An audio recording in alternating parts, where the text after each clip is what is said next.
22 wins, 2 losses, 13 wins coming by way of knockout. He's the renowned challenger and the 2-division champion of the world, the Takeover, Teofimo Lopez. Ladies and gentlemen, here is the defending world champion. He wears maroon with blue and gold trim. He scaled with the lightweight limit of 135 pounds, bang on.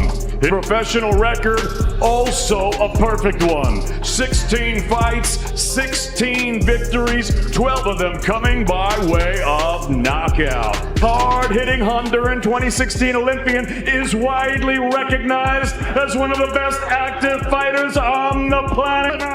This 2020 Fighter of the Year makes his 7th appearance right here at Madison Square Garden, fighting out of Brooklyn, New York, USA. Is the reigning, defending, undefeated IBF, WBO, WBA, WBC franchise, and Ring Magazine lightweight champion of the world, Teofimo Lopez. And now, ladies and gentlemen, we move to my right and we introduce his opponent. Brisbane, make some noise. He's boxing out of the blue corner. Across the ring, his adversary fighting out of the blue corner. He comes in wearing the purple and the black. Is here for the official weigh-in.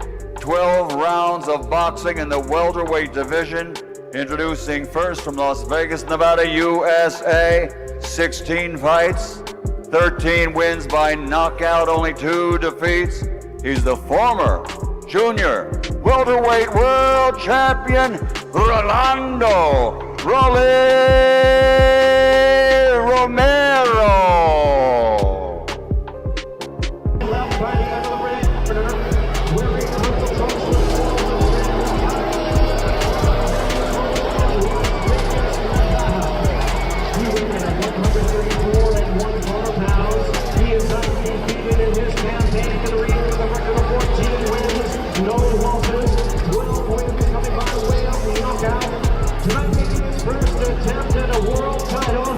Ladies and gentlemen, here's the colorful and dangerous WBA #1 ranked lightweight contender, introducing the undefeated Rolando.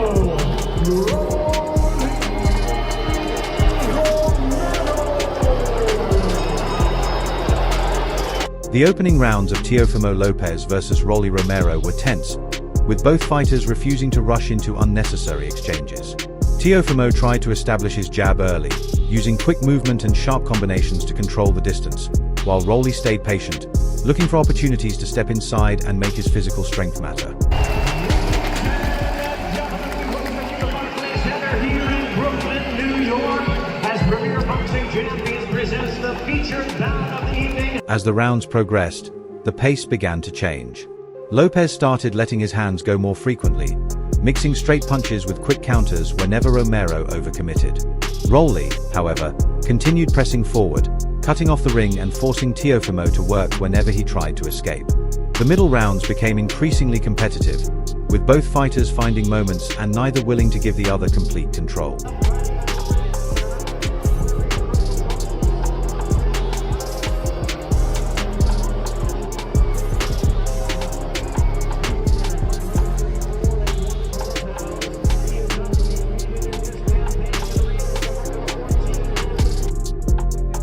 Teofimo's speed created problems at long range, but Romero's awkward rhythm made it difficult for Lopez to settle into a comfortable pattern. Every exchange carried tension because both men had the kind of explosiveness that could instantly shift the momentum. By the later rounds, fatigue began to play a bigger role, and the fight turned into a test of discipline, timing, and composure. Neither fighter was willing to take a backward step for long, and the final rounds delivered the intensity everyone expected from two familiar rivals finally settling their differences inside the ring. Are the stakes for a fight like this? The winner likely goes on to a big unification fight, the loser a big step back. Is this a must-win for you? I say, I'm always win. I'm a winner. I'm a winner in life. I'm gonna win. How do you see the fight playing out? And new, Teofimo Lopez, the Takeover, 3-division world champion. Good luck, Teo.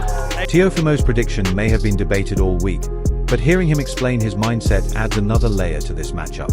He is not walking into August 22nd thinking Rolly is better than him. And honestly, that confidence is exactly what we should expect from a former champion entering a fight this important. What caught my attention, though, was Teofimo talking about how much Rolly has changed since they last shared the ring years ago. He knows this is not the same Romero anymore, and that means the old sparring memories cannot be treated like a cheat code. Then we get back to that heated press conference, and Teofimo finally explains what flipped the switch. According to him, Rolly's jokes about his past achievements crossed a line, especially when the Loma victory became part of the conversation. What did Rolly say to you up there that felt like a flip switch, and you kind of got upset or got heated there? Obviously it got better with the Prince song, but why? What did he say? What got you upset up there?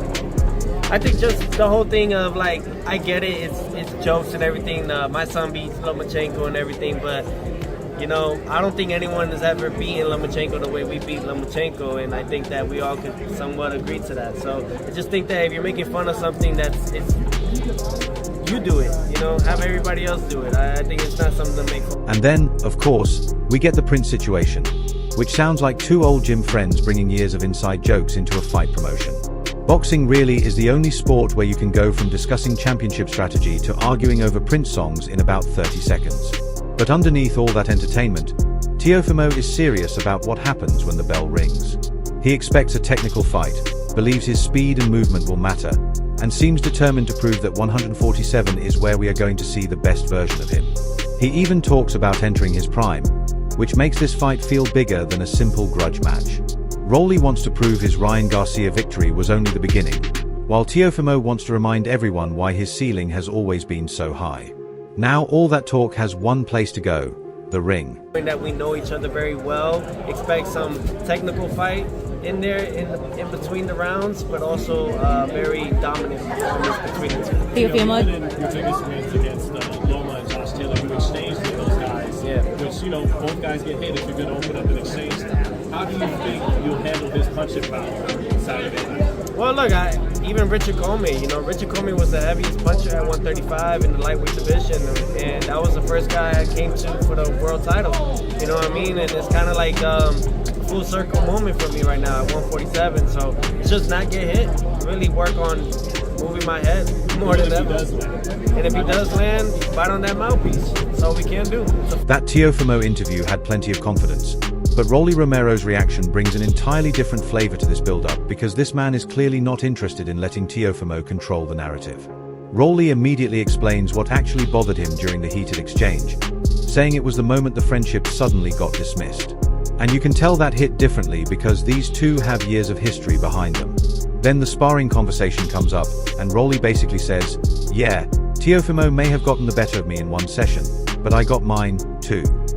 That is the perfect reminder that old gym stories can make great headlines, but they do not decide what happens under the lights. Rolly even refuses to leak old sparring footage, which tells me he is more interested in proving the point on fight night than winning an argument online. Then the conversation gets surprisingly serious when he talks about his faith and how much his mindset has changed. I didn't want to fight Teo. I'll be honest with you, I'm 100%. I didn't want to fight him. Dude, I wanted him to go get a world title. I thought he was going to go fight Liam Haro or something, you know? But, you know, I didn't want to fight Teo, you know? I wanted to, and not because I don't think I'm going to beat him or any of that stuff. Obviously, I'm going to take the fight. You know, I wouldn't be taking the fight if I didn't truly beat him, right? I'm not fighting anyone anyways. But the thing is, I didn't want to fight him. I wanted to fight Ryan or Conor Ben or Pacquiao or all that stuff. Whatever you think about Rolly's personality, you cannot deny that he believes this transformation has made him a better man while still keeping the same fighter underneath. And when he is asked about Teofimo's weaknesses, Rolly does not suddenly start giving away the blueprint. He actually gives Lopez serious respect, calling him a great fighter. That is interesting because earlier he was joking, provoking, and throwing little shots. But when the question gets serious, he knows exactly what kind of opponent is standing across from him. Then comes the Ryan Garcia question, and suddenly Rolly is ready to move on from that entire conversation. You can almost hear him thinking, we already did that movie. Now it is Teofimo's turn. And that is what makes this fight so unpredictable. Two friends who know each other, two fighters with something to prove, and absolutely no shortage of personality. Bro, I gave it all up till marriage. I gave everything up. I don't curse no more. Two more questions, please. Y'all don't notice I don't curse no more. I don't do anything anymore. I sit down and I live my life. Yeah, but you know what? That's the whole thing too. My relationship with Christ didn't change who I was, but it made me a better man. I'm still the same Rolly Romero. I can still do this. I trash talk in a different way. I do all the stuff, right? But he done cleaned my soul in other ways. And after all the interviews, predictions, sparring stories, and friendship drama, we finally get to the part that actually matters. What happens when Teofimo Lopez and Rolly Romero are standing across from each other with nowhere left to hide? Teofimo has the speed, technique, and experience to control the fight, while Rolly brings the awkwardness, physical strength, and power that can make every exchange dangerous.